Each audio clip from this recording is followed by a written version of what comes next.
தினமொரு பரிகார ஸ்தலம். Court case பிரச்சனை தீர்க்கும் ஸ்தலம். வாழ்வில் ஏற்படும் எல்லா பிரச்சனைகளுக்கும் ஒரு தீர்வு உண்டு. அந்த தீர்வை சொல்வதே இந்த நிகழ்ச்சியாகும். பலரும் பல காலமாக பலன் பெற்ற அரிய பரிகாரங்களையும் அது சார்ந்த ஆலயங்களையும் தினமொரு பரிகார ஸ்தலம் நிகழ்ச்சியில் தினமும் கண்டு வருகிறோம்.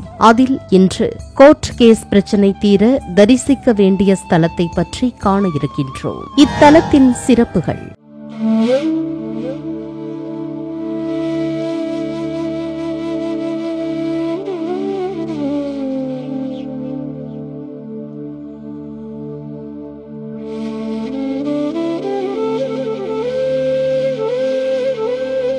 பிரிந்த கணவன் மனைவியை ஒன்று சேர்க்கும் ஆலயம்.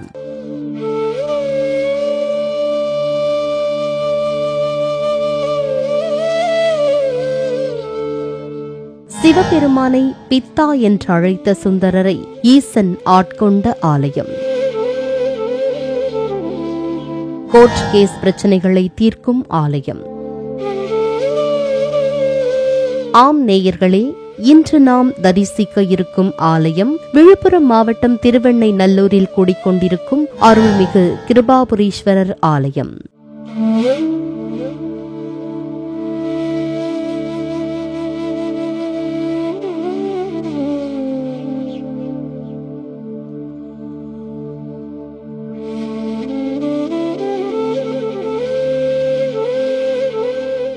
இத்தல மூலவர் திருநாமம் கிருபாபுரீஸ்வரர். அம்பாள் பெயர் மங்களாம்பிகை. ஸ்தல விருட்சம் மூங்கில். தீர்த்தம் பெண்ணை நதி. கடவுளின் அருள் மட்டும் ஒருவருக்கு இருந்துவிட்டால் வாழ்வில் எதையும் சாதிக்கலாம். ஒருவர் ஜாதகத்தில் 1, 5, 9 ஸ்தானங்களில் குரு இருந்தாலோ அல்லது அந்த ஸ்தானங்களில் லக்னாதிபதி ராசியாதிபதி இருந்து குரு பார்வையும் கிடைத்து குரு லக்ன யோகராக வந்துவிட்டால் அந்த ஜாதகர்களை தேடி இறைவனே வருவாராம். அப்படி சிவபெருமானே நேராக வந்து சுந்தரரை ஆட்கொண்ட அதிசயம் நிகழ்ந்த ஸ்தலம்தான் திருவெண்ணெய்நல்லூர். முன்னொரு சமயம் 63 நாயன்மார்களில் ஒருவரான சுந்தரருக்கு ஊரே கூடி திருமணம் நடக்க இருந்த நேரத்தில் வயதான உருவத்தில் வந்த சிவபெருமான் அந்த திருமணத்தை நிறுத்தி நீ என் அடிமை என்று கூறினார். அப்பொழுது சுந்தரருக்கு முன்ஜென்ம ஞாபகம் இல்லாததால் வந்திருக்கும் வயதான பெரியவர் மீது அதீத கோபம் ஏற்பட்டு இறுதியில் வழக்கு ஊர் பெரியோர் முன்பு வந்தது. அப்போது அந்த பெரியவருக்கு சுந்தரர் அடிமைதான் என்பது உறுதியானது. அந்நேரத்தில் கடும் கோபத்தில் பித்தா என்று சுந்தரர் சிவபெருமானை வசைபாடினார். இருப்பினும் வேறு வழியில்லாமல் சுந்தரர் ஈசனோடு திருவெண்ணெய்நல்லூருக்கு வந்தார். அப்பொழுது வயதான கோலத்தில் இருந்த சிவபெருமான் திடீரென திருவெண்ணெய்நல்லூர் கோவில் கருவறை உள்ளே சென்று மறைந்து விடுகிறார். அதே சமயம் சுந்தரருக்கு முன்ஜென்ம நினைவையும் ஈசன் கொடுத்தருளினார். அப்பொழுதுதான் சுந்தரருக்கு தான் யார் என்பது புரிந்தது. எந்த வார்த்தையால் ஈசனை திட்டினாரோ அதே வார்த்தையால் பித்தா என்று தொடங்கும் பதிகத்தை பாடி சிவபெருமானை மகிழ்வித்தார். ஈசனுக்கும் சுந்தரருக்கும் வழக்கு நடந்த இடம் மற்றும் சிவபெருமானின் காலணிகள் யாவும் இன்றும் ஆலயத்தில் இருப்பதை காணலாம். இது தீராத வழக்குகளை தீர்க்கும் ஸ்தலமாகும். கோர்ட் கேஸ் பிரச்சனை இருப்பவர்கள் இந்த கோவிலுக்கு உங்கள் ஜென்ம நட்சத்திரத்திற்கு 6வது நட்சத்திரம் வரும் நாளில் செவ்வாய் ஓரையில் இங்கு வந்து வழிபடுங்கள்.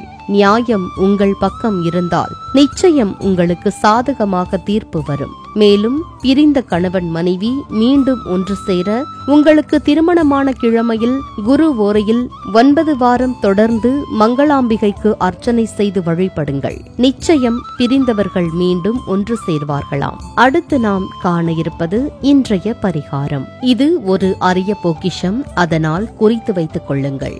இன்றைய பரிகாரத்தில் விதியை வெல்ல என்ன பரிகாரம் என்று பார்க்கலாம். நம் முன்னோர்கள் குறிப்பிட்ட ஆலயங்களுக்கு சென்று வழிபட்டால் எப்பேற்பட்ட விதியையும் வெல்லலாம் என்று கூறியுள்ளார்கள். குறிப்பாக மேற்கு நோக்கி இறைவன் அருள் பாலிக்கும் ஆலயங்களுக்கு பௌர்ணமி அல்லது ஒருவரின் ஜென்ம நட்சத்திர நாளில் சென்று வழிபட்டால் நிச்சயம் கர்மா தீரும், வாழ்வும் மாறும் என்கிறார்கள். அதில் மிக முக்கியமானதாக கருதப்படும் ஸ்தலங்கள் சென்னை பாரிமுனை காளிகாம்பாள் ஆலயம், சென்னை மயிலை கபாலீஸ்வரர் ஆலயம், திருக்கடையூர் அபிராமி அமிர்தகடேஸ்வரர் ஆலயம், பழனி தண்டாயுதபாணி ஆலயம் எல்லாம் மிக முக்கியமான மேற்கு பார்த்த ஸ்தலங்களாகும்.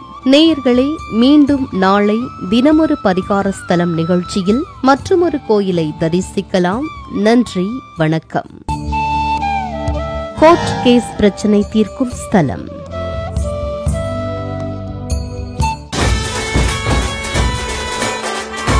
தினமொரு பரிகார ஸ்தலம்.